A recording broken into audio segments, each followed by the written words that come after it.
Mark Kullberg, and my rank was FTG2 E5. Sure. Well, so as an FT, we had a couple different, we had a couple different spots depending on where you happen to, where you happen to be moved at any given time, right? So I actually had went through 3 different iterations.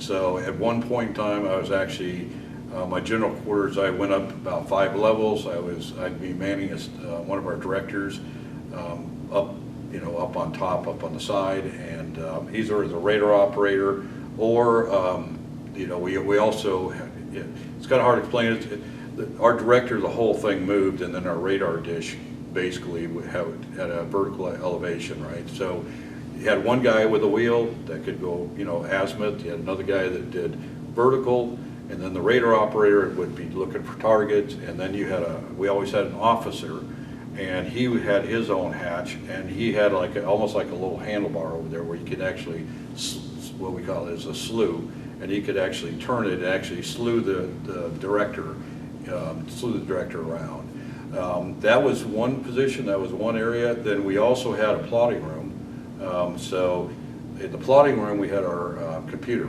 the Mark I able computer, and all of the fire control capabilities in the plotting room. We had a stable element that was adjusted for pitch and roll. The Mark I able was adjusted for wind direction, wind speed, all that stuff. And in all the plotting rooms, they were all set up to where we could fire any gun from any computer. So complete redundancy. So if we wanted to fire a main battery, we could actually do it from the secondary battery. We could fire any gun, any 5-inch 38 gun.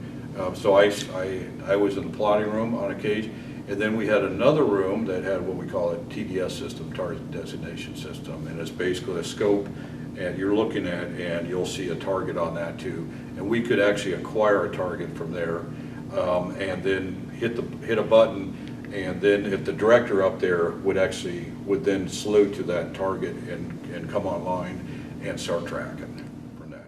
It's interesting because back in the day, because I went to tech school, so I was a little bit different. I already had about almost 2,000 hours of electronics under my belt.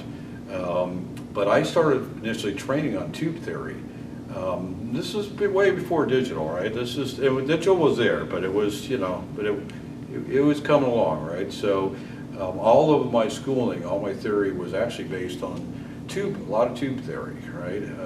So it was kind of what I got on the radar systems. Our Mark I able computers and all that, they were electric mechanical. They literally, to actually activate these computers, you would actually turn a knob and get the gears going, and then you hit a button, and then the computer comes alive. That's how it's all cams and gears. I mean, it's crazy. Now, the radar, and all the components for that were all what we call klystrons. They were all high voltage tubes, high voltage tubes and stuff. And we also had, because we had a director that moved, we had amplitudes and things like that. Like stuff that makes stuff move. So we had to work on that as well.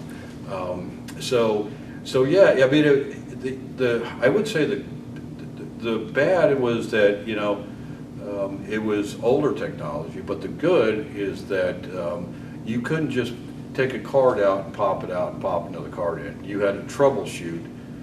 You had a lot more troubleshooting to do to figure out what component was bad.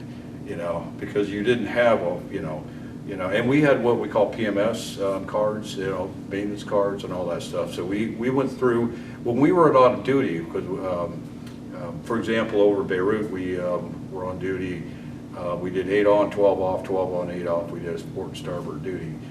So just because when we were on duty, we didn't work on our stuff, but when we were off duty, that's when we had to go work on our stuff. So, so you had to do your maintenance when you're actually, what we call your free time. But earlier it wasn't your free time. It was the time now you go work on your equipment.